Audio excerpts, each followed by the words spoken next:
시사 자키 정관용입니다.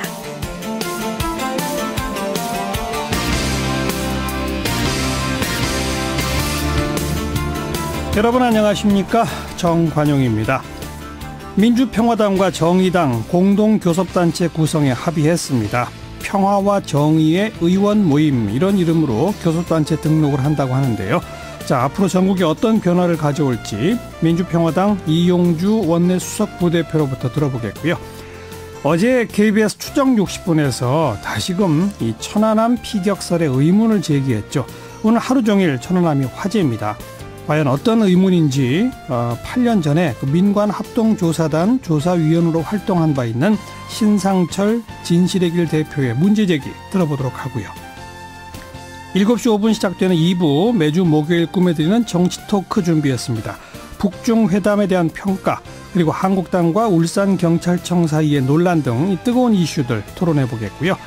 경기도지사 더불어민주당 예비후보 만나고 있죠. 양기대 예비후보와의 인터뷰도 준비했고요. 그리고 이 비닐 쓰레기 이제는 분리수거를 안 한다고 그러죠. 왜 이러는 건지, 어떻게 해야 할지 자원순환사회연대 김미화 사무총장과의 인터뷰까지 준비하겠습니다. 잠깐 광고 듣고 시작하죠.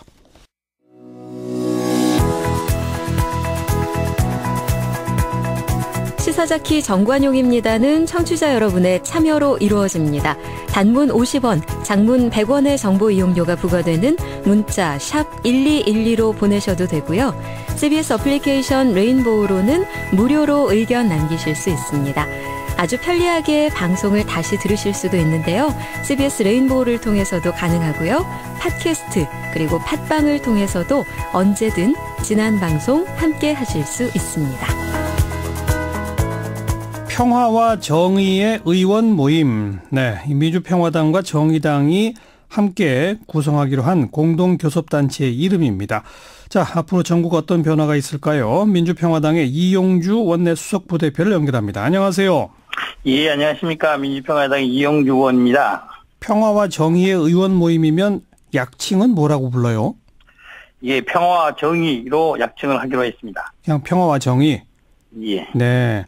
민주평화당과 정의당이라서 민주평화당인 평화가 앞에 왔군요. 그렇습니다. 예. 그 대신에 이 제1대 초대 원내대표는 정의당의 노회찬 의원한테 양보하신 겁니까? 뭐 양보라기보다는 노회찬 대표께서 잘 운영해 주실 거라고 믿고 저희들이 양보를 했습니다. 네. 그럼 원내대표는 이제 1년씩 하는 건가요? 아닙니다. 임시 국회도 있고 정기 국회도 있고 또 이번엔 전반기 국회가 끝나고 나서 국회 개원하는 그런 시기가 있어서 한 2, 3개월씩 각 기간에 따라서 돌아가면서 대표로 등록을 하기로 했습니다. 2, 3개월씩? 예. 예. 자, 이 공동교섭단체가 되면 우선 달라지는 게 뭐가 제일 많이 달라집니까? 먼저 국회가 현재 본회의 중심이 아니라 각 상임위원회 중심으로 활동을 하게 되어 있는데요. 예. 교섭단체가 되면은 교섭단체 소속된 의원들이 각 상임위원회에 간사를 맡아서 입법을 어떠한 내용 입법을 할 것인지 협의를 할 것인지 이런 것들을 협의를 하게 돼 있는 다른 교섭단체와 더불어서 정식으로 국회 운영의 한 축으로 작용할 수 있는 계기가 된 것이다 이렇게 봅니다. 예. 그런데 그러면 두 당 의원들은 예를 들어서 무슨 입법안에 대한 표결 같은 것도 다 같이 논의해서 같이 결정하고 그렇게 됩니까? 통상적으로 예전에 저희들이 국민의당이 다른 당 이름으로 교섭단체를 구성하고 있었을 때도 각각의 입법 발의라든지 그리고 입법안에 대한 표결은 개별적 의원 단위로 했던 겁니다. 특별한 경우에는 당론이라는 형태로 하나의 의견을 정했지만 그런 경우는 드문 편이고요. 모든 것은 개별적 의원들별로 판단에 따라서 하게 되었습니다. 게다가 두 당은 지금 엄연히 따로 있는 당이니까 당론이라고 하는 건 두 당이 따로따로 정하겠군요. 그렇습니다. 당론을 따로따로 정하는 부분도 있고요. 예를 들어 이번에 저희들이 8대 정책 과제라고 해서 정책 공조 과제라고 해서 이런 정책 방향 같은 부분에 대해서는 같게 할 수도 있고요. 그런 부분에 조차도 통상적으로는 개별적으로 의결을 하는 거고요. 예를 들어서 저희들이 공동으로 꼭 해야 될 법안이 있다.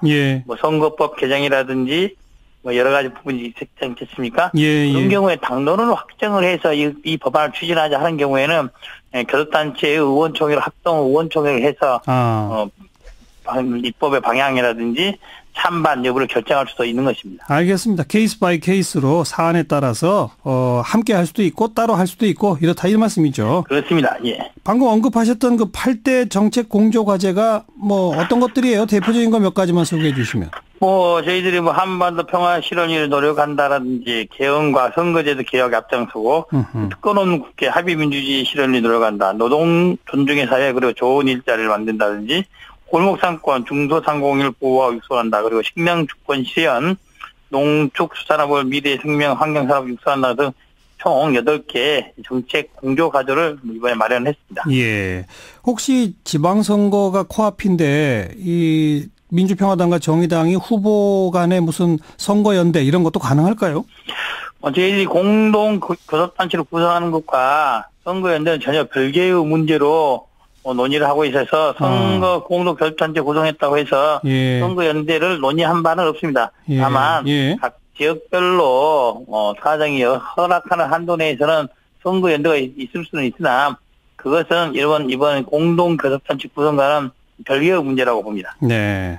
그리고 그 지방선거에 혹시라도 지금 민주평화당 의원 가운데 한 명이라도 의원직을 내놓고 출마하게 되면 교섭단체 어렵게 만든 게 그냥 없어져 버리잖아요.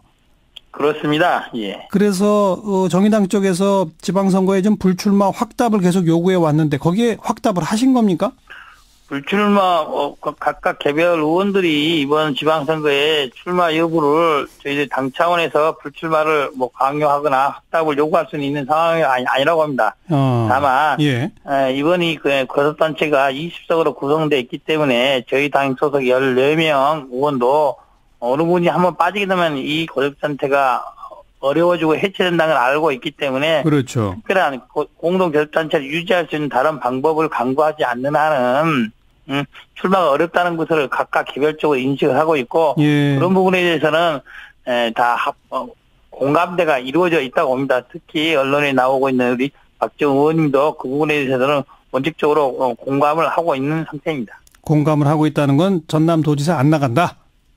현재로서는 안 나간다고 확답하거나 그럴 상태는 아니지만은 향후 추가로 교섭단체 구성으로 들어오는 사람이 추가된다든지 이렇게 된다면은 출마를 하더라도 예. 공동 교섭단 유지될 수가 있지 않겠습니까? 그렇죠. 그런 방법들을 강구할 수도 있고 네. 그런 여지가 있기 때문에 현 상태에서 불출마 확답하는 것은 적절치 않고 그런 것을 합의할 만한 성격도 아니다 이렇게 봅니다. 예. 아까 이 8대 과제에 개헌도 들어 있었는데 지금 민주평화당과 정의당은 총리 추천제의 의견을 같이 하고 계신 거죠?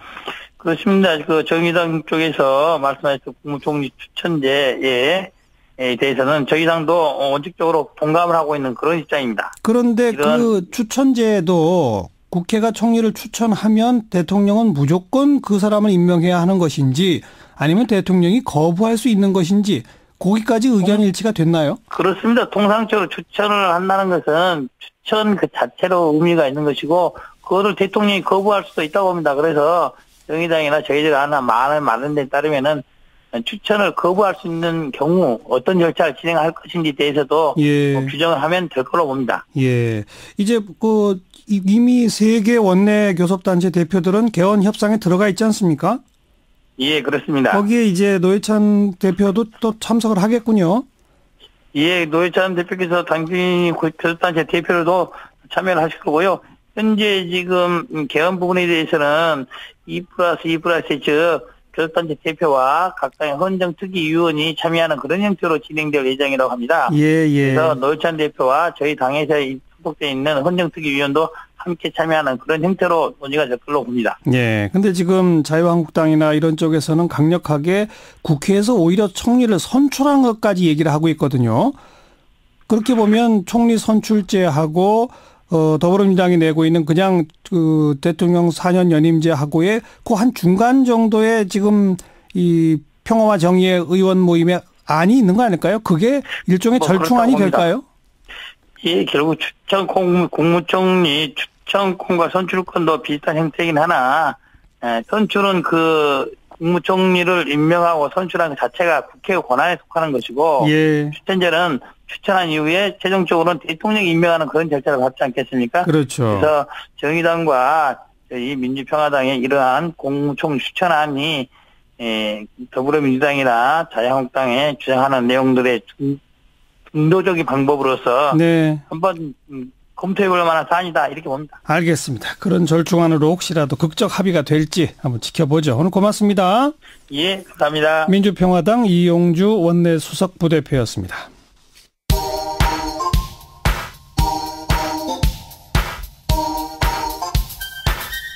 시사자키 정관용입니다. 여러분은 지금 CBS 라디오와 함께하고 계십니다. 저는 출근길 김현정의 뉴스쇼 김현정입니다. 천안함 침몰 8년이 지났지만 아직도 의문이 제기되고 있죠. 바로 어제 방송된 KBS 추정 60분에서 바로 그 의문을 또 하나 제시했죠. 8년 전에 민관합동조사단 조사위원으로 활동했던 진실의 길 신상철 대표를 연결해 보겠습니다. 신 대표님 안녕하세요. 안녕하십니까. 반갑습니다. 어제 프로그램은 보셨죠? 네, 주의 깊게 봤습니다. 그동안 그 신상철 대표께서는 뭐 8년 전부터 줄곧 이거는 피격이 아니라 좌초다 이런 주장을 해오셨는데 신상철 네. 대표 의견과 좀 유사한 그런 방송이었습니까? 예, 어저께 방송 내용을 보면 처음 보신 분들은 좀 당황스러우실 수 있을 거예요. 예. 그렇지만 이제 이 사건을 오랫동안 들여본 분들 입장에서는 이미 다 알고 있는 내용들이고요. 예. 또 온라인상에서 공론화 과정을 충분히 거쳤기 때문에 그만큼 검증된 결과물이라고 보시면 문제가 없을 것 같습니다. 그리고 예. 또 의혹 수준이 아니라 어떤 근거라든지 증거 자료가 충분하고 또 지난 8년간의 재판 과정을 통해서 또 검증된 부분도 많고요. 예. 또 증거 자료로 제출도 되고 그랬습니다. 예. 그러니까 좀 아직 미처 모르시는 분들한테 그 핵심만 네. 소개해 주시면 이게 어뢰로 인한 피격이 아니라 좌초다라고 하는 근거가 뭡니까? 일단은 폭발이라는 게 있으면 폭발로 인한 현상이 존재해야 되잖아요. 예. 근데 그러한 현상은 천안함에 전혀 없다는 겁니다. 예를 들면 국방부에서는 360kg TNT 화약이 터졌다는 주장인데 예. 그게 성인 6명의 부피란 말이죠. 예. 그 안에 화약이 가득 들어있으면 그게 터지면 이제 3,000도 열과 2만 기압이 발생한다는 건데 예.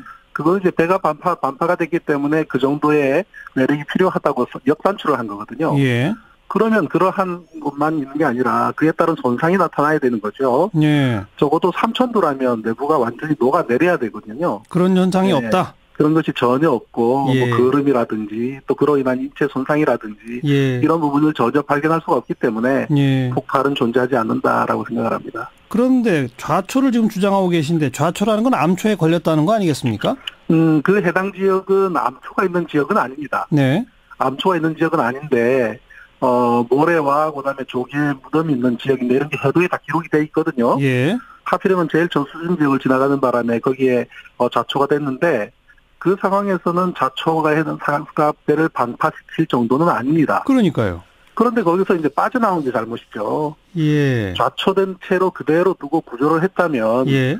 단 한 사람도 다칠 일이 없습니다. 예. 근데 왜 뺐냐 이 말이죠. 예. 그래서 거기서 빼다 보니까 이제 배 밑바닥이 찢어진 거예요. 아하. 그러니까 거기서 물이 들어오고 침수가 되고 또 기관실 엔진이 물이 들어가니까 바닷물이 들어가니까 또 꺼지죠. 예. 그러면 표류를 하게 되고 예. 깜깜한 밤에 88m 배가 표류를 하니까 다른 배 항해할 때는 가장 큰 장애물이 되지 않습니까? 예. 그러한 것들이 복합적으로 발생한 해난 사고입니다. 네. 8년 전 민군합동조사단에도 직접 참여하셨었잖아요. 네, 그렇습니다. 그리고 이런 의견을 적극 개진하셨을 거 아니겠습니까? 네, 그렇습니다. 근데 왜 반영이 안 됐죠? 그 당시에 이제 민군합동조사단의 구성 자체가 국방부 또는 이제 국방부와 관련된 국가기관들이었고요. 예. 그리고 이제 학자들도 이제 참여를 했지만 국방부 주장에 굉장히 우호적인 학자들만 참여를 시켰기 때문에 예. 야당 추천인 저 혼자만 그에 대해서 반론을 제기를 했고 예. 그리고 우리가 다 보다시피 4월달에 이제 한미가 처음으로 이제 수면 위로 올라왔을 때 말이죠. 예. 배 밑에 이제 쭉쭉 걸쳐 있는 부분들은 예. 명백한 좌초의 증거란 말이죠. 예. 이 배가 수리한 지 얼마 지나지 않아서 그런 현상이 나타나는 것은 예. 그러한 증거인데 조사할 때 처음부터 좌초는 논의 대상이 아니라고 못을 받고 조사를 하기 때문에 아하. 제가 그에 대해서 이거는 문제가 있다. 그리고 사고 내용을 진실을 말하지 않는다고 이의를 제기를 하면서 예. 결국 고소고발을 당하고 지금까지 8년간 재판을 받고 있는 겁니다. 재판은 지금 어디까지 와 있습니까? 지금 항소심 진행 중에 있고요. 5년 동안 1심을 한 결과는 이제 2016년 1월에 제가 주장했던 34가지가 기소가 되어서 그중에 32개는 무죄를 받았고요. 네. 2개가 유죄로 판단이 돼서 항소심이 진행 중이고 사실 지금 지난달 재판으로 항소심이 마무리될 단계인데 예. 이번에 재판부 판사님 3분이 다 인사이동으로 조치가 되셨어요. 예. 네, 그 바람에 또 항소심 재판을 한 6개월 정도는 예. 추가 증인 신청을 통해서 알겠습니다. 해야 될 것 같습니다. 그런데 이제 가장 합리적으로 의문이 드는 게 만약 좌초가 맞다면 네. 왜 굳이 그걸 북한 어뢰에 의한 피격이라고 조사 결과를 만들었어야 하는지 그 이유가 궁금하고요. 그리고 네. 이처럼 명확한 어떤 그런 사실을 그 배에 탔다가 생존한 그런 수병들도 많지 않습니까? 네. 그 사람들의 입을 영원히 닫아서 비밀을 지킬 수 있다고 생각할 수 있을까요? 해당 사고를 사실대로 그대로 말을 하면 별 문제가 없을 사안인데 네. 근데 이 사건 자체가 좀 복잡했던 부분이 저는 그 첫 번째 이유라고 보는데요. 사고가 한 번이 아니고 연속된 2번의 사고라다 보니까 그 과정에서 분명한 인재가 존재합니다. 2번이라는 건 뭐죠? 두 번째 거는? 처음에 좌초한 상태에서 네. 배를 뺐단 말이죠. 무리하게. 예. 배를 빼는 과정에서 저는 함장이 독자적인 판단을 했는지 예. 아니면 사령부나 상부가 언론을 했는지 부분은 저는 현재로서 모르지만 예. 만약에 그것이 상부가 언론한 결과라고 할 것 같으면 두 번째의 사고로 배가 반파되는 사고로 맞은 부분은 예. 굉장히 커다란 인재이고 당시 여당 입장에서는 악재 중에 악재인 거죠. 네. 근데 이러한 부분을 있는 그대로 말할 수 없는 사정이 존재했던 거로 보고요. 예. 또 그리고 그때 이제 2010년의 상황이 지금 비슷하게 6월 달에는 지방선거가 있고 3월 달에 사고가 났단 말이죠. 예. 그렇기 때문에 지방선거를 앞둔 상황에서 46명이 사망하는 이런 문제가 예. 그런 악재로 작용한다고 봤을 때는 그것을 돌파할 수 있는 또 하나의 어떤 또는 이 사고에 대한 책임을 전가시킬 수 있는 돌파구를 찾았던 것으로 그렇게 저는 봅니다. 그리고 네. 그렇게 추정된다는 말씀이신데 그럼 이 비밀을 영원히 지킬 수 있다고 장담할 수 있을까요? 실은 생존자 가운데서도 이미 그 정부의 발표가 사실이 아니라는 실토가 나왔습니다. 한 2년 전에. 어허. 그래서 그러한 부분들을 물론 그분이 양심 선언을 한 것은 아니어서 예. 저희가 이제 변호사분들하고 지금 언론 중에 있습니다만은 네.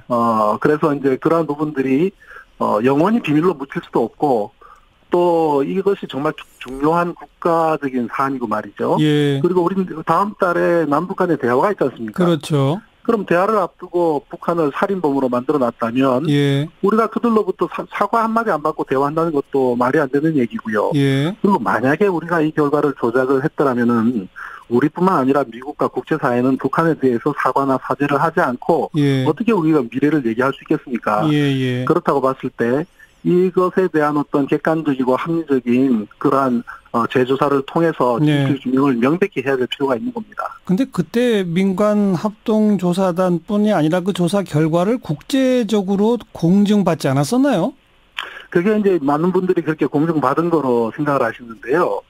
미국과 영국, 그다음에 호주, 스웨덴 각자 오신 분들이 천안함 사고를 조사하기 위한 목적으로 오신 분들이 아니에요. 그 부분에 대해서 너무 모르고 계시는 분들이 많아요. 그래요. 왜냐하면 미국에서 오신 분은 자신들이 관련되어 있는 알겠습니다. 그러니까 정확하게 천안함 그 조사 결과만 검증한 위원회는 아니었다. 국제적인. 네, 그렇습니다. 오늘 일단 여기까지 말씀 드려야 되겠네요. 고맙습니다. 네, 감사합니다. 네, 참 아직도 모르겠습니다.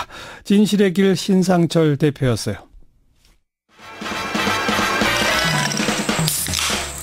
윤태곤의 뉴스 사이다. 윤태곤 실장 어서 오십시오. 네, 안녕하세요. 최재성 전 의원이 6.13 재보선 출마 선언했죠. 예, 오늘 국회에서 기자회견을 열고 서울 송파을에 출마하겠다 선언을 했어요. 네. 최 전 의원 간단히 소개시켜드리면은 삼선 의원 출신입니다. 지난번에 이제 불출마했는데 문 대통령이 민주당 대표를 맡았던 시절에 사무총장, 총무본부장을 지냈고 대선에서는 종합상황본부장을 지냈어요. 예.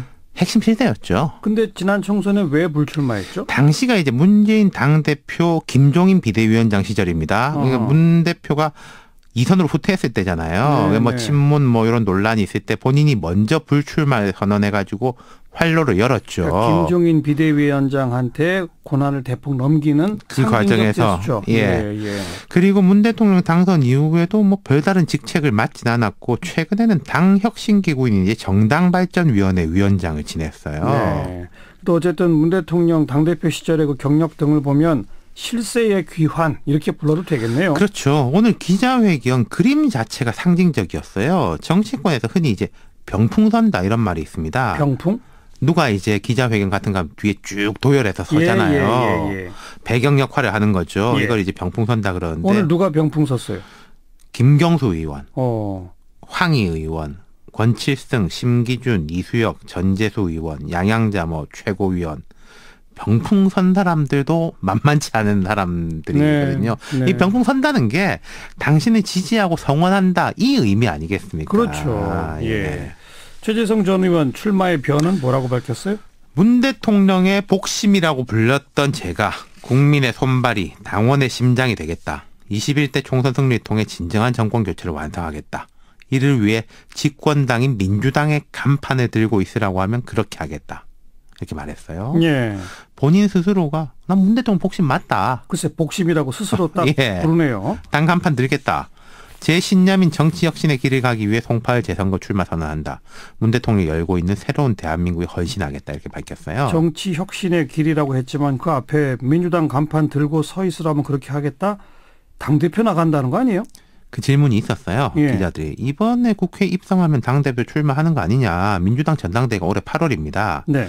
자, 뭐라고 대답했는고 하니 지금까지는 내가 헌신했다, 내려놨다는 말을 많이 들었는데 앞으로는 어떤 일이 요청되거나 필요하다면 마다하지 않을 생각이다. 예. 이렇게 대답했습니다. 뭐 거의 노골적으로 당대표 출마 의지를 밝힌 것 같은데요. 아까 말씀드린 정당발전위원회 이거 하면서 추미애 대표 갈등도 꽤 있었거든요. 아하. 그 뭐 공천 방법 같은 걸 좀 완전히 뒤바꿔 보자 뭐 하다가 그렇죠. 예, 그렇죠. 이제 당원 권리 뭐 올리고 이런 거에 대해 가지고. 네, 그러니까 네. 이 출마뿐만 아니라 전당대 나간다 그까지 쭉 선언을 한 거죠. 그러네요. 예. 재보선 출마해서 당선되면 전당대회 나가서 당대표 되고 다음 총선 승리를 내가 이끌겠다. 그리고 그거군요. 문 대통령의 복심이 내가 당대표 돼야 이 뭐 정부 여당이 튼튼해진다. 이런 예. 논리인 거죠. 지금 송파을에 이미 뛰고 있는 민주당 후보가 있잖아요. 자, 지역위원장인 송기호 변호사 예비 후보로 뛰고 있습니다. 국제통상 전문가죠. 예, 경선이 되겠는데 최 전 의원은 중량감은 훨씬 높죠. 근데 네. 이제 원래 지역구는 남양주입니다. 그렇죠. 이게 남양주가 서울로 치면 이게 잠시 쪽하고 연결이 또 되긴 해요. 예, 말하자면 교통상으로 보면은 예. 송 변호사는 지역 기반이 상대적으로 두터운 편이고 뭐 최 전 의원은 중량감이 높고 조직력 같은 것도 많이 앞서겠죠. 네, 네. 뚜껑은 열어봐야 알지만은 최 전 의원이 좀 우세하지 않을까 이렇게 네. 보는 거죠. 그러면 재보선 그 송파을 지역은 좀 뜨거워지는데요. 지금 이게 배현진 전 MBC 앵커를 자유한국당 영입했지 않습니까? 그랬죠. 그 사람의 이게 정치적 역량은 제가 잘 모르겠습니다만 또 이제 상징성이 또 있는 사람이잖아요. 인지도가 매우 높고. 예. 그러니까 여기서부터 이제 지방선거뿐만 아니라 재보궐선거도 슬슬 이제 달궈진다. 오늘 최재성 의원의 기자회견이 그 신호탄이다. 이렇게 볼 수 있을 것 알겠습니다. 같습니다. 수고하셨어요. 감사합니다. 윤태곤 실장이었습니다. 시작히 1부 마무리 짓겠습니다. 잠깐 뉴스 들으시고 7시 5분 2부에 다시 뵙죠.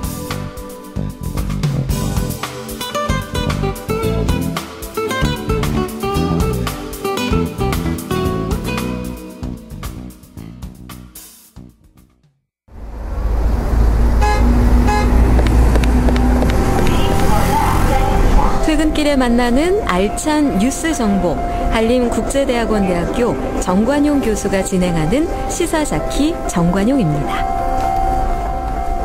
시사자키 2부 화제의 뜬 뉴스 정리하면서 출발합니다. CBS의 김효은 기자 뜬 뉴스를 들고 오셨어요. 어서 오세요. 네, 안녕하세요. 첫 번째 뉴스요. 네, 국회의원 10명 중 8명이 경계 침체 속에서도 재산이 늘어난 것으로 나타나 네티즌들의 시선이 곱지 않습니다. 네, 오늘 그 국회 공직자윤리위원회가 재산 변동 내역 공개한 그 뉴스죠? 네, 그렇습니다. 지난해 12월 말 기준으로 국회의원 287명 가운데 85%인 245 15명이 1년 전보다 재산이 늘었습니다. 이 가운데 10억 원 이상 재산이 증가한 사람은 10명이나 됩니다. 예. 재산이 가장 많은 의원은 게임업체 웹진의 이사회 의장을 지낸 더불어민주당 김병관 의원입니다.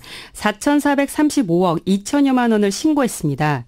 지난해 신고액에 비해 무려 2,745억 원가량이 증가했는데 주식 평가 금액이 늘어난 것으로 추정됩니다. 주가가 올란 거죠? 네. 예. 반면에 마이너스 재산을 신고한 의원도 있었습니다. 역시 민주당인 진선미 의원인데요.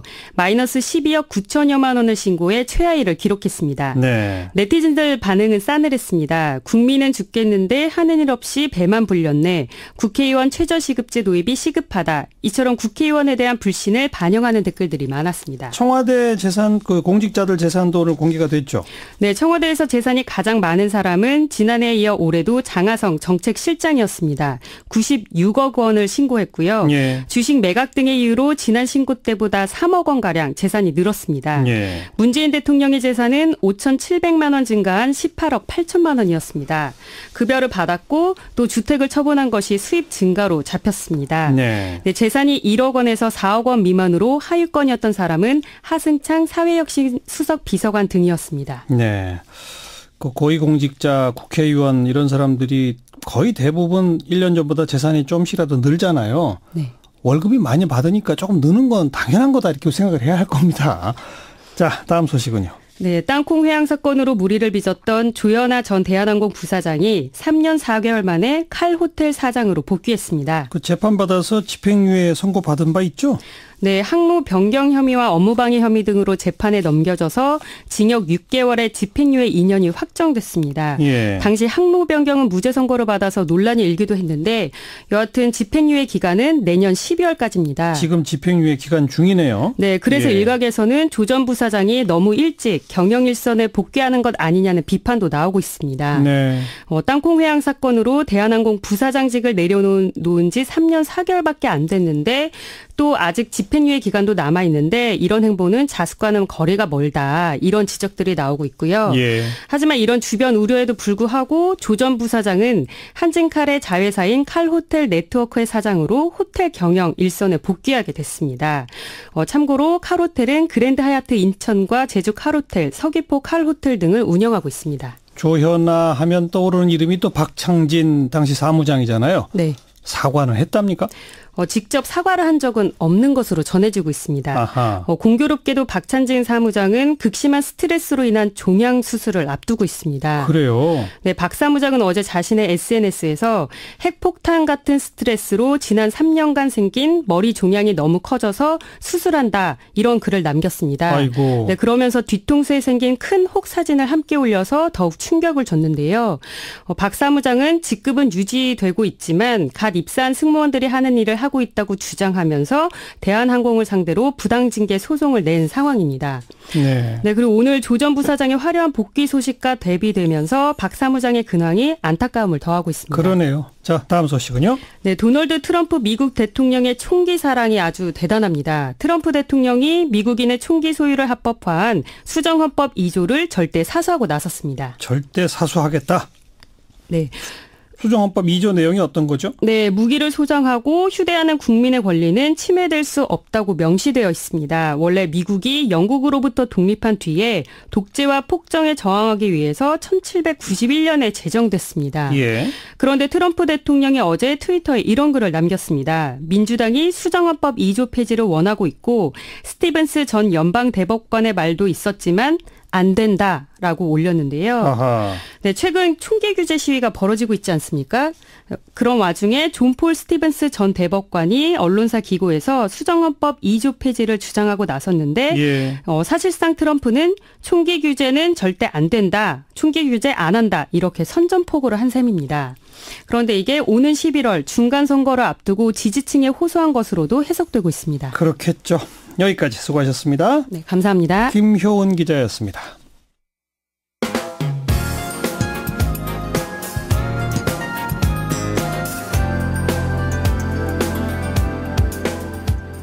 친절하고 재미있는 시사풀이 CBS 라디오 시사자키 정관용입니다. 매주 목요일 정치권 이슈들 여야 의원들의 목소리로 직접 토론해보는 정치 토크 꾸며드리고 있죠. 오늘은 이 북중 정상회담에 대한 평가 문제, 그리고 지금 자유한국당이 울산지방경찰청과 상당히 갈등을 빚고 있죠. 이 문제에 대한 이야기 좀 나눠보겠습니다. 더불어민주당에서는 박용진 의원, 안녕하세요.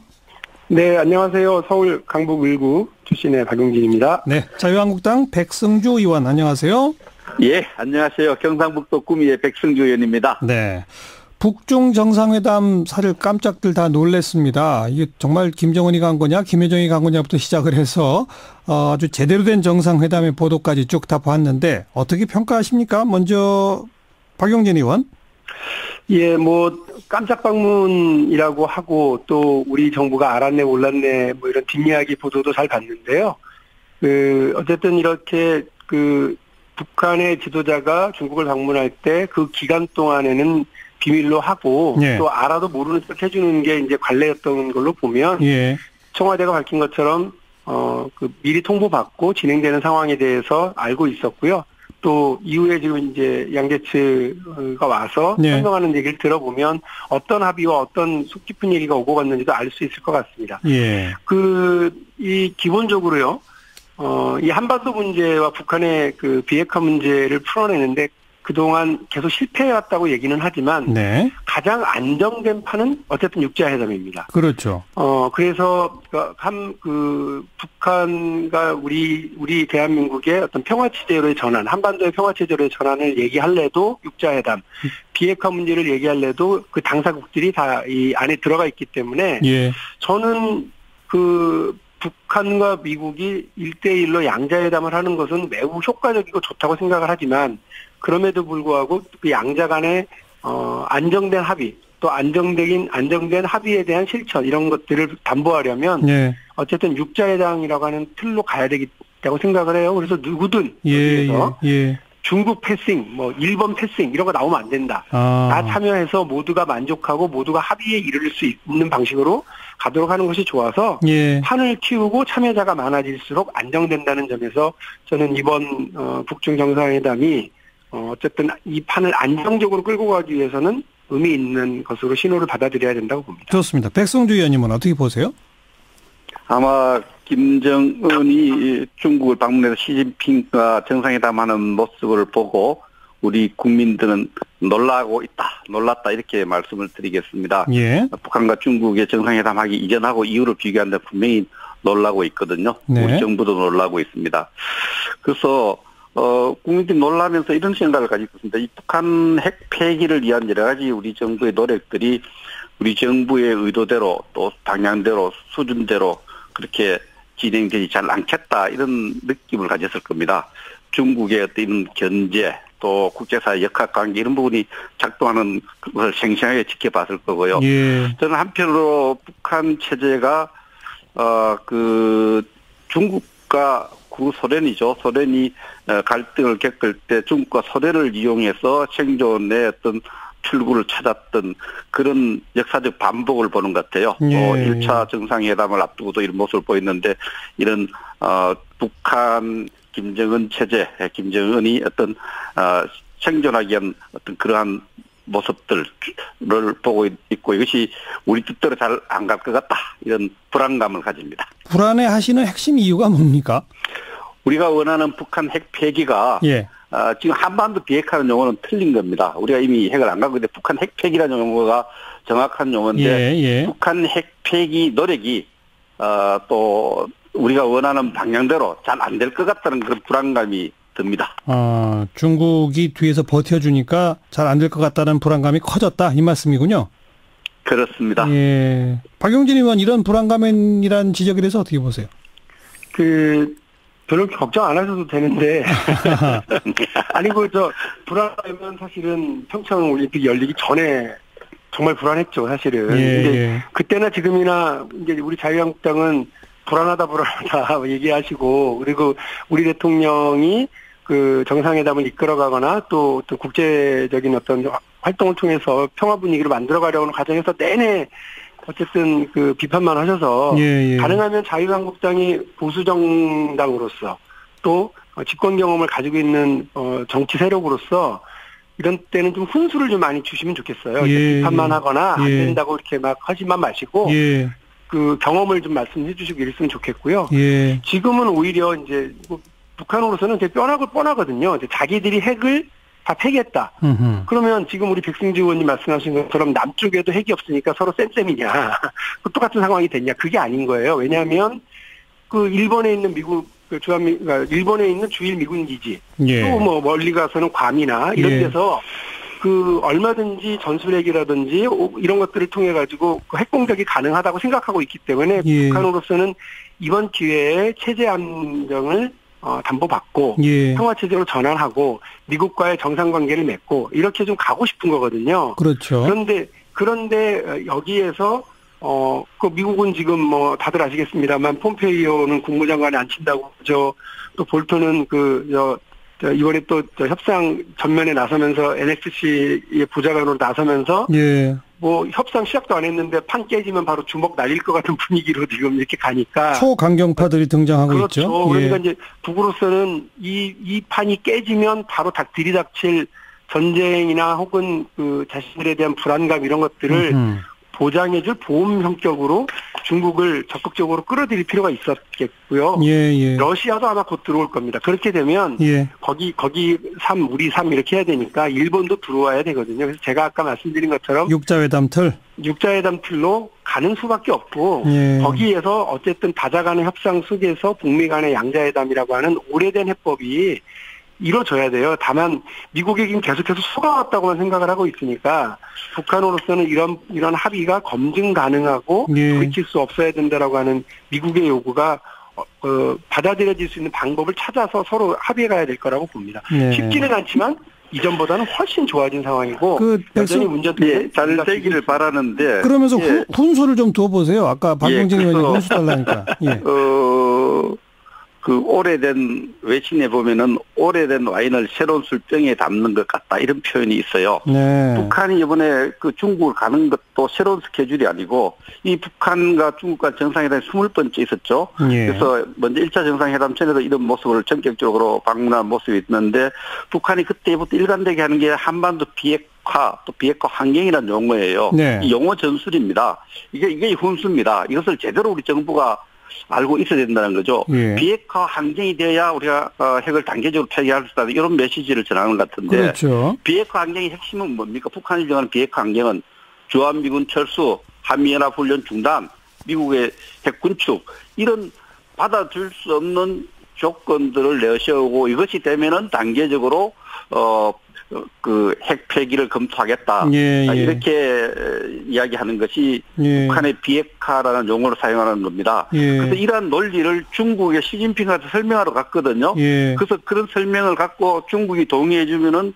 중국의 그 동의를 중국이 북한을 지지하는 것으로 둔갑시켜 가지고 예. 미국에 가서 이런 또 우리 정부에 대해서 이렇게 입장을 강화할 가능성이 많습니다. 이런 북한의 전략과 술수를 제대로 알아야 된다. 외신들도 오래된 술을 새로운 와인에 넣는 것을 우리가 잘 알아야 된다는 겁니다. 알겠습니다. 이것이 훈수고 저희들 생각입니다. 네. 뭐 이미 다 잠깐만요. 이미 다 보도가 돼서 지금 북한이 바라는 건 단계적 핵 폐기이고 그 단계별로 뭐 불가침 조약, 평화협정, 뭐 북미 수교 등등을 요구하는 것이다. 반면에 미국은 선 핵 폐기, 그래야 제재 해제 등등도 시작할 수 있다. 이런 차이가 있다는 거는 이미 다 드러나고 있으니까 그 사이 그 차이를 어떻게 잘 좁히는지 그게 이제 남아 있는 과제가 되겠다. 이 정도로 말씀 듣고요. 울산지방경찰청하고 자유한국당 얘기 이건 아무래도 백성주 의원님 먼저 한 말씀 하시죠. 이 부분에 대해서 먼저 저도 그런 생각을 가집니다. 24시간 치안 활동에 고생하고 있는 수많은 경찰 가족들에게 어쨌든 결과적으로 상처를 드린 부분이 있다면은 정중하게 사과드립니다. 예. 그러나 당사자인 울산경찰청 또 경찰청장인 배밭에 각근을 고쳐매지 마라는 속담이 있고 참외밭에서 구두끈 고쳐매지 마라는 말이 있습니다. 예. 우리 당이 자유한국당이 단수 후보 울산시장 후보를 발표한 날에 시장실을 수사한 것은 앞에 지금 여당이 야당할 때 시절을 생각해봐도 이것은 관건 또 경찰권을 통한 선거 개입이라는 오해를 받기에 예. 충분한 겁니다. 이런 것을 정말 주의 깊게 하지 못하고 그런 예. 부분에서 야당으로서 정당한 주장을 가지고 침소 봉대에서 전체 경찰에 대해서 우리 정당이 부정적인 생각을 갖고 있는 것을 매도하고 침소 봉대는 정략적으로 활용하는 집권 여당은 좀 반성해야 된다 이렇게 생각을 합니다. 네, 박용진 의원 말씀해 보시죠. 뭘 반성하라는 건지 잘 모르겠는데요. 아니 법원이 발부한 영장을 그럼 집행하지 말라는 말씀이신 거예요? 그 자유한국당의 그 내부 사정인 거죠. 그 후보를 단수로 발표했든지 말든지는 법 집행에 있어서 정당의 일정 이런 거를 고려해달라는 말씀이신가 그냥 그렇게 얘기를 하세요. 예. 왜 여당한테 반성하라고 그러신지 모르겠네요. 저희가 언제 그 가서 저 영장 집행하라고 저희가 시켰나요? 판사가 시켰지. 그 백승주 의원님이 하시는 말씀은 뭔지 알겠어요. 그럼 그렇게 얘기하셨어야 되는 거예요. 갑근을 그 배나무 밑에서 가끔 고쳐내지 마라 그렇게 얘기했어야지 무슨 미친 개는 몽둥이로 이렇게 논평을 내요. 예, 예. 제일 야당 대변인이라는 분이. 그런 부분에 대해서 제가 왜 이 부분에 대해서 날카롭게 얘기를 하지 않을 수가 없느냐면 예. 저희 아버님이 경찰 공무원이셨어요. 예. 저도 모욕적이에요. 그런 말 들으니까. 예. 이거는 경찰 당사자들만 뭐라고 그럴 게 아니라요. 그분들에게만 사과하실 게 아니라 그 가족들에게까지 사과하셔야 될 문제고 사실 이 경찰 공무원들을 세금으로 월급 줘가면서 육성하고 그들로 인해서 민생 치안을 담보받고 있는 국민들에게도 죄송한 줄 아셔야 돼요. 예. 정치적으로는 그 장제원 의원님 수석 대변으로 활동하시고 홍준표 대표님 당대표로 활동하시고 김성표 원내대표님이 원내대표로 활동하시는 게 저희 당한테는 좋아요. 국민들에게 손가락질 받는 일이라고 그런 표현을 자꾸 하시니까 근데 우리 정치가 이런 식으로 저열한 방식으로 표현하고 저열하게 얘기하는 거는 자유한국당 안에서 좀 막아주셔야 돼요. 우리 백승주 의원님처럼 점잖게 표현하시고 점잖게 비판하시는 분들이 많아지면 좋지. 예, 알겠습니다. 저는 그렇게 생각합니다. 백승주 의원 한 말씀 하시면서 이 법원이 발부한 영장 집행인데 이걸 뭐라고 말하는 게 좀 문제 있다라는 거에 대해서 응답해 보시죠. 예, 제가 이 주제에 관련 모두에 어떻든 우리 당의 반응에 대해서 상처받은 고생하시는 경찰 가족들에게 저도 정중하게 사과한다고 말씀을 드렸습니다. 박윤진님께 다시 한번 말씀을 확인드리고요. 그래서 정당하게 발부한 영장에 수색 영장 하는 것에 대해서 우리 정당이 거부하거나 우리 당의 지도자들도 많은 지도자들도 그 영장 집행에 순수히 응했습니다. 그러나 이 부분은 울산경찰청장이 좀 더 세심하게 그날 저희들 당이 발표를 했으면은 충분히 유연하게 대응할 수 있었고 이래 정정으로 가지 않았을 수 있는 사안들입니다. 그래서 영장 발부 자체가 문제가 아니고 법의 집행이 문제가 아니고 그 부분은 전체적으로 그날 시간에 집행을 꼭 안 한다면 무슨 문제가 생기는 게 아니에요. 오랫동안 수사해왔던 사안이라고 밝혔으니까. 그래서 이 부분은 오히려 울산경찰청장이 사례 깊지 못했다. 오해받을 일을 했다. 경찰청장 이 부분은 인정한 거예요. 냉정하게 하자. 이렇게 대처하자. 이렇게 했습니다. 사려 깊지 못했다. 좀 유연하게 처신했는 게 좋았다라고 하는 지적에 대해서만 한 말씀 하시죠. 박용진 의원. 글쎄요. 그 경찰이 자기들이 해야 할 역할을 영장 발부를 통해서 집행한 점에 대해서 저희가 이렇게 저렇게 평가할 이유도 전혀 없다고 생각을 합니다. 평가 대상이 아니다? 예, 평가 대상 아니죠. 그거를 정치적 외압과 정치적 고려 없이 모든 국민이 법 앞에 평등하다라는 걸 보여주고 집행하면 되는 겁니다. 그걸 고려하니까 문제가 되는 겁니다. 그러니까 전에 저희가 인터뷰를 통해서 다 밝힌 적이 있는데 이건희 회장이 그러니까 힘이 있고 뭐가 있으니까 그 사람은 법 집행에서 예외가 되는 것처럼 보이니까 국민들이 분노하고 기분 나빠하는 거고요. 역시 제1야당의 그 보호를 받고 있는 그 광역단체장이니까 예외가 될 수도 있다라고 하는 것처럼 보이면 지금 백승주 의원님께서는 잘 배려하고 고려했어야 된다고 얘기하시지만 경찰이 정치적으로 고려하고 배려하는 순간 그거 정치 경찰이 되는 거라고 저는 봐요. 있는 대로 하셔야죠. 저희는 평가할 생각 전혀 없습니다. 논평할 생각이 없습니다. 정치적으로 논평하는 순간 정치 경찰을 만드는 것이다. 이런 논리시네요. 백승주 의원 말씀하세요. 민주당 소속의 전 국무총리가 법의 집행을 받았을 때 민주당 의원들이 여러 가지 그런 부분에 대해서 분노하고 이런 모습들 또 그 이전에 야당일 때 생각을 하면은 저희 주장이 알겠습니다. 얼마나 역지사지 입장인지를 이해할 겁니다. 한명숙 전 총리 지금 언급하신 거죠? 예. 네, 알겠습니다. 뭐 두 분 말씀, 두 분 입장에서는 그렇게 말씀하실 수밖에 없겠구나 이런 생각이 드는 말로 정리하면 될 것 같습니다. 더불어민주당은 경찰의 엄정한 법 집행 정치적으로 왈가왈부하면 안 된다. 반면 야당 입장에서는 야당 잔칫날이라고도 할 수 있는데 조금 더 유연하게 할 수 있었던 것 아니냐. 오해 살 만한 행동이다. 이렇게 듣겠습니다. 오늘 고맙습니다. 예, 감사합니다. 네. 예, 감사합니다. 더불어민주당 박용진 의원, 자유한국당 백승주 의원이었습니다.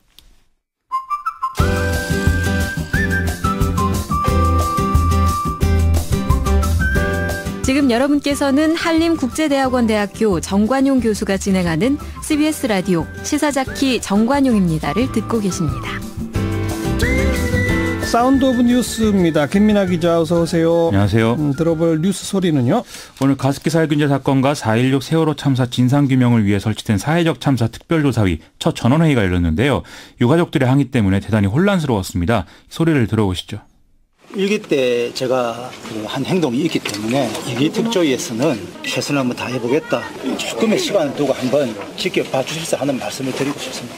아니 그걸 우리가 어떻게 믿어? 만약에 특조위 때 했던 짓이 있었기 때문에 가족들이 못 믿는 겁니다. 우리는 너무 절실하고 절절했는데 그냥 월급 타고 왔다 갔다 하고 공천 못 받으니까. 황준호 씨, 아니 하세요. 자유한국당에서 황진현 씨 말고는 추천할 사람이 없어요? 사과가 부족한 거는 사실이지만 사과할 마음이 없었던 건 아닙니다. 당신은 창영 미달이라고요. 그리고 범죄자예요. 하신 말씀을 책임져야죠. 7시간 조사하는 거 3류 드라마다. 이거는 정치적인 문제다. 진상조사 행위가 아니다라고 스스로 얘기하셨고 지금 같은 일을 조사하겠다고 들어오신 거 아닙니까? 못 믿을 사람이야. 네, 이번 특조위에 포함된 황전원 상임위원 문제죠. 그렇죠. 이제 세월호 참사 유가족들은 황전원 상임위원이 과거에 이제 세월호 특조위 비상임위원으로 있을 때 박근혜 전 대통령 7시간 의혹 이것에 대한 조사에 반대해서 위원직에서 사퇴하는 등 여러 가지 행위를 했다. 이 점을 문제 삼고 있습니다. 예. 황전원 의원은 2015년 12월 당시에 새누리당에 입당하고 총선 출마를 위해서 예비후보 등록까지 했지만 돌연 사퇴하기도 했는데요.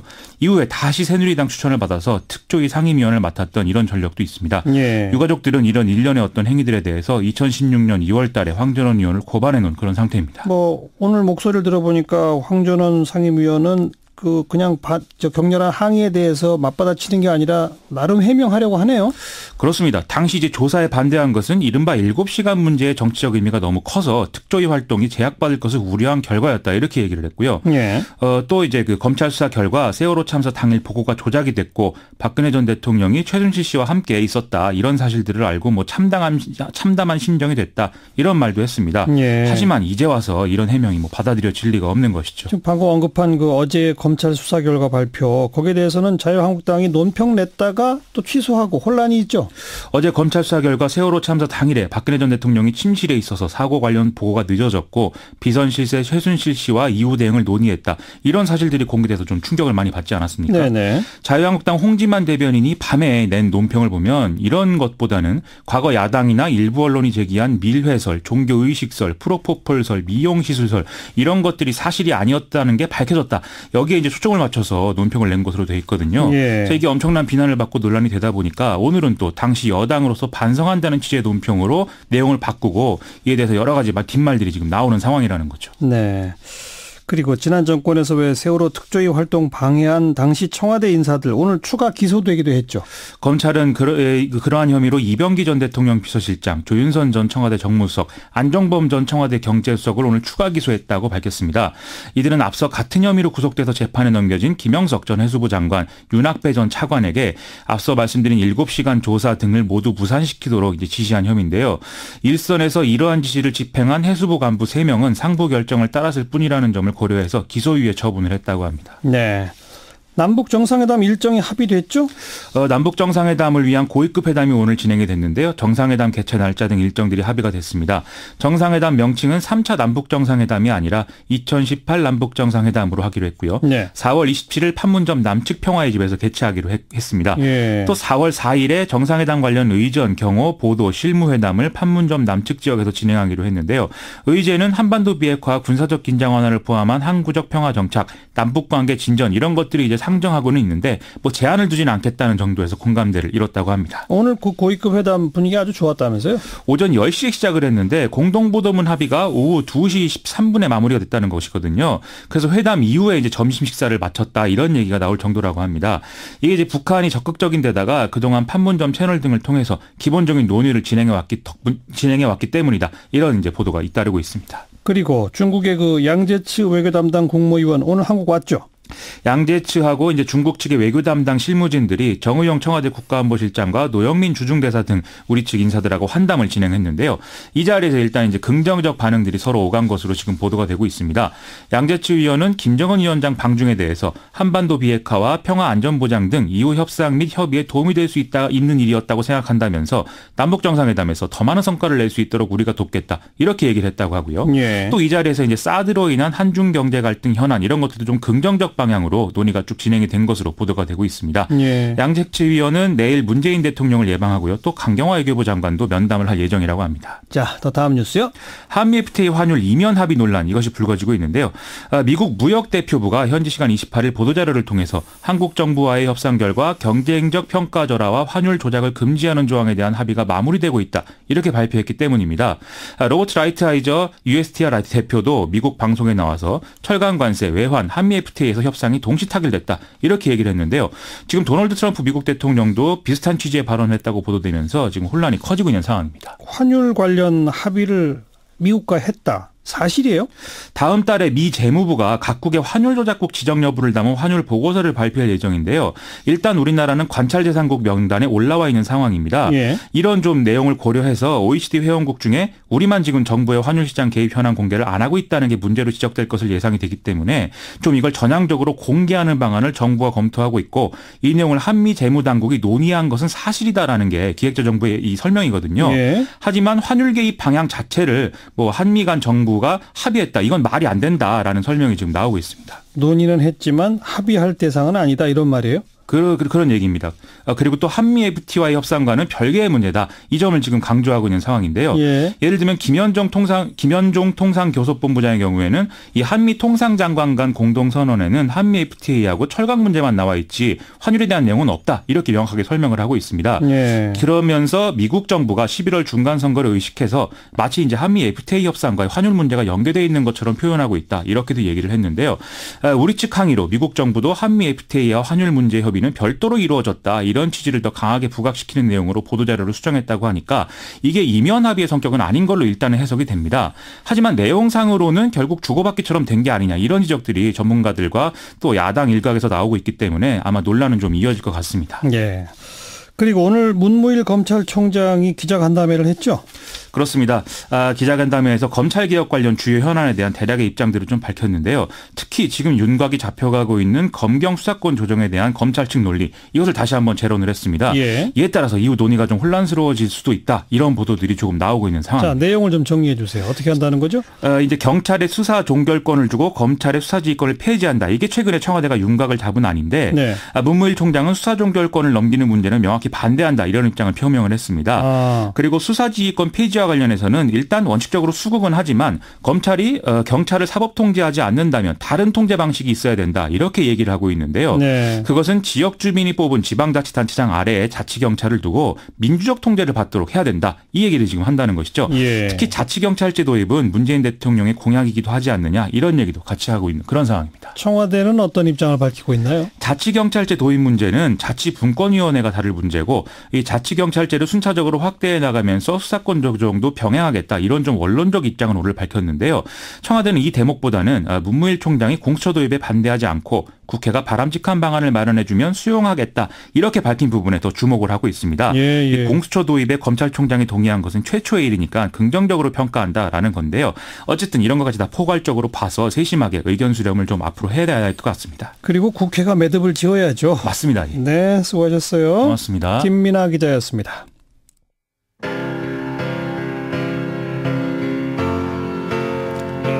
남북 정상회담 날짜까지 결정이 됐죠. 그래서 이 과거가 아니라 좀 미래를 보자 이런 취지로 골라본 노래입니다. 오아시스의 Don't Look Back in Anger.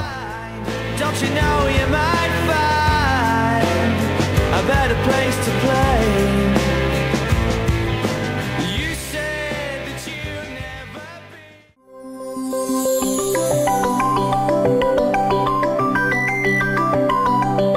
지금 여러분께서는 한림국제대학원 대학교 정관용 교수가 진행하는 시사자키 정관용입니다를 듣고 계십니다. 6월 지방선거 앞두고 예비 후보들 간의 뜨거운 경쟁 시작되고 있죠. 그 가운데 가장 열기가 뜨거운 곳의 하나가 바로 이 더불어민주당의 경기도지사 후보 자리를 둘러싼 경선 구도가 아닐까 싶어요.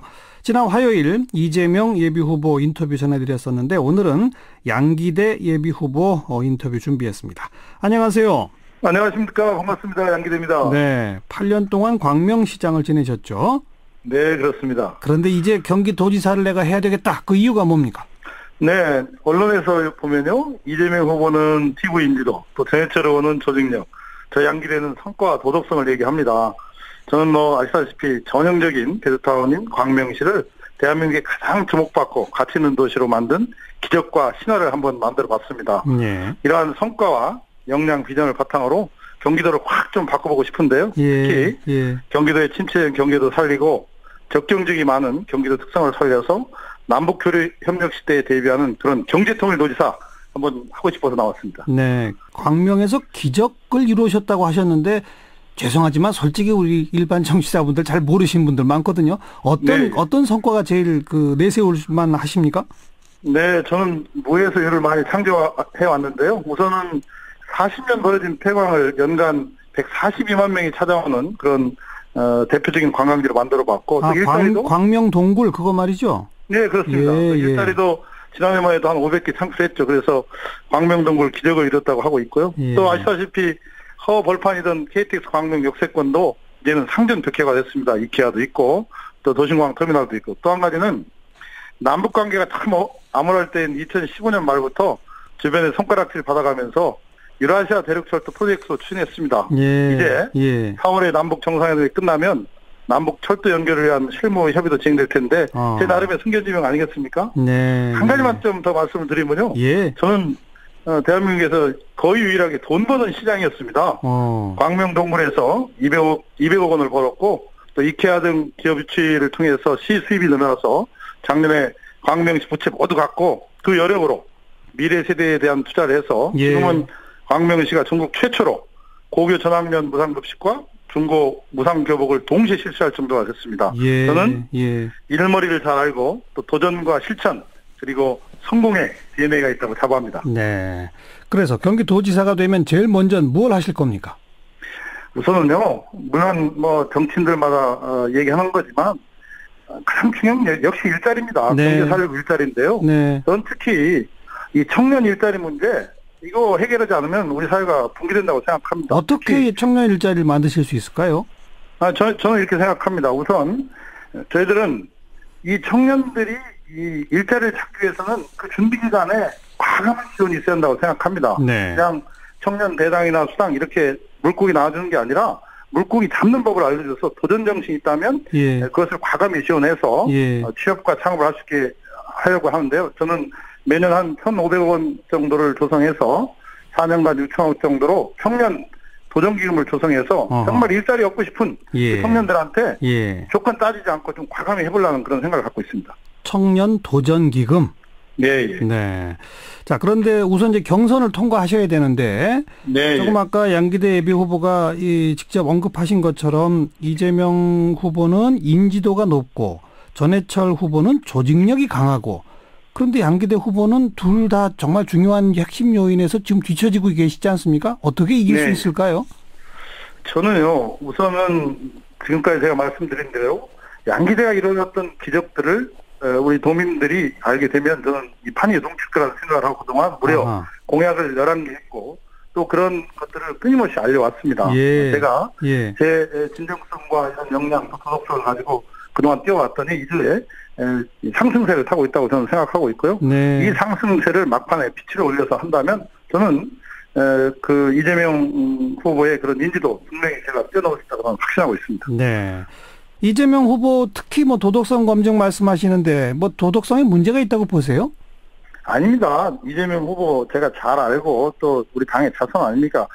선거에 나오면 누구든지 정책과 도덕성 자질을 철저하게 검증하는 건 기본 아니겠습니까? 그렇죠. 더군다나 16년간 지금 경기도는 자유한국당 계열의 도지사가 나왔기 때문에 예. 이번에 우리가 조류의 기회인데 예. 철저한 그런 검증을 통해서 좋은 후보가 본선에 가야 되지 않겠습니까? 예. 이미 예. 자유한국당은 남경필 도지사를 후보로 정해가지고 민주당 후보가 링에 올라오면 초유의 네거티브 선거전을 할 것이라는 얘기가 파다합니다. 그래서 네. 우리가 더 도덕성이나 정책을 검증해서 내보내야 하는데 예. 이재명 후보가 부자 몸조심하는 요즘 빙빙 링 밖으로 돌아서 좀 안타깝습니다. 아니 근데 이재명 후보는 아니 도덕성 검증이라는 것은 항상 뭐 상시적으로 언론이나 이런 걸 통해서 하는 거지 후보들 사이에 어떻게 특별히 도덕성 검증을 하자는 거냐 이렇게 반문하시던데요.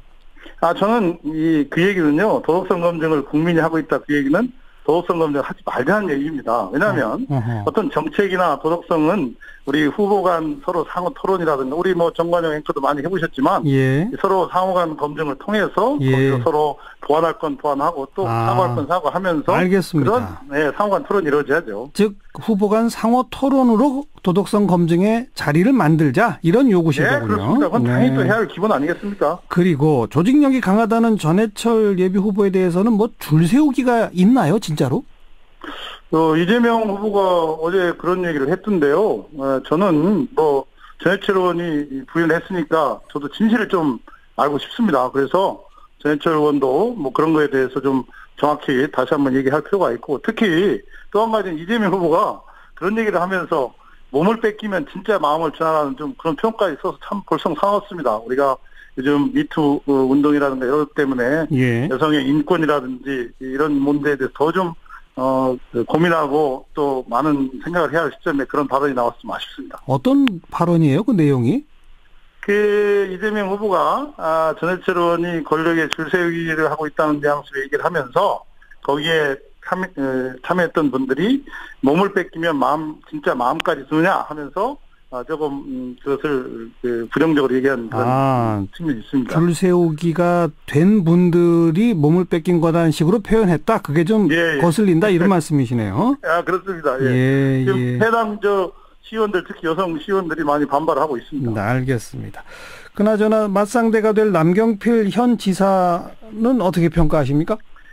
남 지사께서도 나름대로 뭐 장점은 있지만 남 지사가 처음 첫 단추를 좀 잘못 깼습니다. 도지사가 되자마자 바로 대선 경선에 나가면서 도정이 엉망이 됐고 요즘 큰 문제가 되고 있는 버스 준공행자라든지 미세먼지라든지 청년 실업 문제라든지 또 수도권 규제하는 이런 것들에 대해서 아직 제대로 된 그런 성과가 없기 때문에 조금은 좀 남지사한테는 죄송한 얘기지만 좀 낙태점이다 저는 이렇게 생각하고 있습니다. 오늘 여기까지 말씀 듣겠습니다. 고맙습니다. 네, 감사합니다. 양기대 경기도지사 예비 후보였습니다.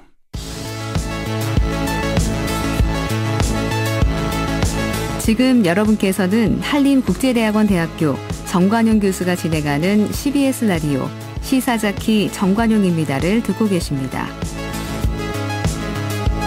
그동안 비닐 쓰레기는 분리수거를 해왔죠. 그런데 서울을 비롯한 수도권 아파트에 사시는 분들 4월 1일부터는 이 비닐 분리수거 안 한다. 그냥 종량제 봉투에 넣어서 버려라. 이런 안내문 많이들 보셨을 겁니다. 자, 왜 그럴까요? 게다가 종량제 봉투에 그냥 버리면 땅에 묻으면 환경오염, 또 태워도 환경오염 걱정인데요. 이 문제 어떻게 봐야 할까요? 자원순환사회연대의 김미화 사무총장을 연결합니다. 안녕하세요. 안녕하세요. 우선 갑자기 왜 이러는 겁니까? 가장 큰 거는 분리 배출을 했는데 비닐 속에 다른 쓰레기가 한 70% 이상이 들어오면서 재활용하는데 어려움이 있다. 이게 재활용 업체의 이야기인 거고요. 또 최근에 자원순환법이 만들어졌는데 그 법에 의하면 소각이나 매립을 하면 부담금을 내야 되거든요. 근데 이 사람들이 가져가서 재활용을 못하면 소각이나 매립을 해야 되는데 그랬을 때는 부담금을 내야 되기 때문에 이것도 또 부담이다. 이러한 이유에서 그럼 분리 배출이 정확하게 안 되거든 우리 수거 안 하겠다. 이렇게 하면서 문제가 발생했습니다. 그러니까 비닐 쓰레기만 따로 모아서 분리수거를 한 게 아니라 그 안에 다른 게 70%나 된다고요? 다른 게 어떤 거예요? 예를 들면? 뭐 별거 다 있다고 보시면 됩니다. 저희들도 이제 가서 이렇게 조사를 해보면요, 음식물 찌끄러지도 들었고, 아이고. 집에서 온갖 이제 버려야 되는 거 이런 것들 같이 집어서 그 비닐봉투에 넣어서 버리게 되는 거죠. 예. 그러다 보니까 실질적으로 재활용을 해야 되는 이러한 것들은 별로 없고 오히려 네, 재활용보다는 쓰레기로 나가야 되는 것도 더 많으니까 업체들은 우리가 재활용하는 것도 요즘은 이제 워낙 비용이 싸가지고 예. 돈이 안 되는데 예. 그래도 재활용을 하려고 그러는데 보니까 너무 이렇게 쓰레기가 많이 들어오니까 오히려 비용이 더 비싸다. 그래서 네. 못 가져간다. 이렇게 이야기를 하는 거죠. 그러니까 재활용 업체가 가져가서 우선 또 분류하느라고 인력이 또 들어가고 그죠? 예. 그것도 비용이고. 예. 그리고 재활용 가능한 그거는 얼마 안 되고. 예. 따로 소각하거나 매립하다 보니까 부담금도 생기고. 예. 그런데다가 또 이제 외국에서 요즘은 이제 저가로 플라스틱이 많이 들어옵니다. 그러니까 네. 뭐 한국에 이제 비닐로 이렇게 하는 것보다 외국에서 들어오는 게 더 질도 좋고 싸니까 예. 그걸 이제 하게 되는 거죠. 그러다 보니까 예. 사용 용도가 더 이제 없어진다라는 거죠. 그렇군요. 근데 아파트만 이렇게 되는 겁니까? 단독주택은 괜찮아요? 지금 현재 우리나라가 굉장히 재밌는데요. 뭐냐면, 원래 그 모든 쓰레기와 재활용품들은 지방자치단체가 고유의 권한입니다. 예. 이제 수거해서 재활용하거나 뭐 처리하거나 이렇게 해야 되는 건데, 예. 우리나라는 언젠가부터 단독주택은 지방자치단체가 다 관리를 하고 수거해서 뭐 재활용품의 쓰레기 그 관리를 하는데, 예. 아파트는 아파트 주민 협의회에서 그거를 뭐 부인회나 이런 데서 재활용품들을 관리를 하는 거죠. 그래서 예. 그 수거업체들하고 계약을 해갖고 재활용품들은 판매를 하고. 그다음은 이제 그냥 일반 쓰레기는 이제 종량제 봉투에 버리고 이러는데 예. 지방자치단체가 이제 청소 행정 비용이 많지 않거든요. 예. 종량제 봉투를 팔아서 이제 행정하는 것들이 이제 굉장히 어렵기 때문에 재활용품을 수거해서 판매해서 거기에 남는 돈으로 청소 행정 비용을 같이 하는데 네. 아파트는 아파트가 수익을 가져가니까. 어허. 지방자치단체는 그러면 아파트에서 알아서 하겠지. 그리고 예. 이제 비닐봉투 같은 경우는 우리나라에서 법적으로 분리배출 표시 항목입니다. 그래서 분리배출을 반드시 해야 됩니다. 안 하면 법적으로 걸리는 거죠. 예. 근데 그렇다면 이제 아파트 주민들이 돈 되는 재활용품뿐만 아니라 비닐도 잘 관리를 해갖고 저거 해야 되는데 비닐을 안 하니까 이 관리가 서로가 이제 핑퐁 게임인 거예요. 지방자치단체는 그럼 아파트에서 알아서 하시오. 네. 아파트 주민들 우리는 뭐 재활용품만 하면 되는 거죠. 예. 그 자체가 알아서 해야 되는가 이런 핑퐁을 하다 보니까 비닐봉투에 대한 분리배출, 교육, 홍보, 감시, 관리 이러한 것들이 없어진 상태에서 아하. 주민들은 그러면 비닐봉투 속에 뭐 이것도 넣어도 되는구나 저것도 넣어도 되고 이러면서 이제 종량제 봉투 속에 들어가야 되는 것도 은근슬쩍 넣는 것들이 70% 되고 이제 관리의 사각지대에서 이런 문제가 생기니까 그렇군요. 대란이 일어난 이런 형편이 된 겁니다. 네. 그러니까 재활용 업체의 탓을 그냥 마냥 할 수도 없는 거네요. 없습니다. 네. 그런데 그냥 이거 분리수거 안 하고 종량제 봉투에 다 갖다 놓으면 네. 이거 땅에 묻어도 문제고 태워도 문제 아닙니까? 그렇습니다. 비닐이라는 게 안 썩잖아요. 그러니까 100년이 가도 1000년이 가도 계속 이제 그냥 있다 보니까 그렇죠. 매립장이 빨리 이제 다 이렇게 매립이 다 되어버리니까 예. 매립장이 없어지는 이런 문제가 있고 또 소각하면 환경오염물질 나오고. 네, 소각하면 요즘은 대기오염 나쁜데 대기오염 물질도 더 이제 많이 뿜어지면서 그러니까요. 환경오염의 문제 이러한 것들이 걸려 있기 때문에 네. 가장 중요한 것은 분리배출을 잘해야 된다. 조금 우리가 좀 약간 귀찮더라도 예. 이런 게 가장 큰 이렇게 부분입니다. 근데 지금 당장 서울 수도권 아파트만 대상입니까? 다른 지역은요? 전국적으로 다 그렇습니다. 그래요? 다른 지역은 벌써부터 그거를 먼저 시행한 데도 있고요. 네. 근데 서울은 이제 업체들이 눈치를 보다가 이제 특단의 조치를 내린 것 같습니다. 그래요. 예. 그럼 앞으로 어떻게 해야 될까요? 우선 그 시민들이 정말 비닐만 따로 잘 모아서 버리도록 해야 되고, 예. 잘 비닐만 모아서 버리지 않으면 재활용 업체는 아예 안 가져가도 좋습니다. 예를 들어서 예. 이런 식으로 계약을 바꿔야 되나요? 그래서 저는 그 이제 아파트 주민들과 이제 재활용 업체하고 그다음 지자체하고 모여갖고 좋은 이렇게 안들을 모색을 해야 되는데 당장 이러면 주민들도 몰랐던 사람들이 갑자기 4월 1일부터 이러면 혼란스럽잖아요. 그렇죠. 그리고 주민들은 다 이렇게 범법자가 되라는 이야기거든요. 분리배출 항목인데 분리배출을 안 하고 종량제 봉투 속에 넣으면 그 사람 범법자가 되는 거거든요. 그러네요. 그러니까 좀 기간을 좀 주면서 그리고 난 다음에도 이렇게 적어도 비닐봉투 속에 10% 이상의 이물질이 들어가면 우리는 안 가져가겠다. 그렇죠. 그 약속을 지켜라. 그렇죠. 주민들은 약속을 이행하고 예. 지자체는 그 주민들이 약속을 이행하는데 필요한 부분도 교육도 하고 홍보도 하고 뭐 다양한 것도 해주고 네, 그리고 네. 또 이제 수거업체들 조금 기다려주는 미학 이러한 부분들이 지금 현재로서는 최선이 아닌가라는 생각이 듭니다. 근데 그렇게 지자체와 재활용 업체, 시민 또 아파트 관리 그 주체 이런 쪽하고 지혜를 모으려면 네네. 나서서 주도할 것은 지자체죠. 그렇죠. 지자체가 예. 나서야 되는 거죠, 예, 지금? 예. 네. 그래서 이제 제가 조금 전에도 서울시하고 통화를 해보니까 계속 모여서 이야기를 하고 있다고. 예, 그래서 예. 홍보 강화도 방어하고 그리고 그 뭐 아파트 주민들이 필요한 부분들 이거 분리 배출을 하기 위해서 뭐가 필요한지 이런 것들도 좀 이렇게 적극적으로 하겠다라고 이런 이야기를 들었습니다. 빨리 나서야죠. 그럼요. 알겠습니다. 네. 알겠습니다. 우선 시민들은 정말 그 양심 속여서 딴 거 막 넣어가지고 분리수거 하는데 버리지 맙시다. 이 네, 캠페인부터 해야 되겠네요. 네네. 종량제 네. 봉투 그렇게 비싸지 않은데도 불구하고 종량제 그러니까요. 봉투 속에 들어가야 될 걸 굳이 그 속에 넣을 필요는 없거든요. 고맙습니다. 네네. 감사합니다. 자원순환사회연대 김미화 사무총장이었습니다. 시사자키 오늘 여기까지입니다. 내일 다시 뵙죠. 안녕히 계십시오.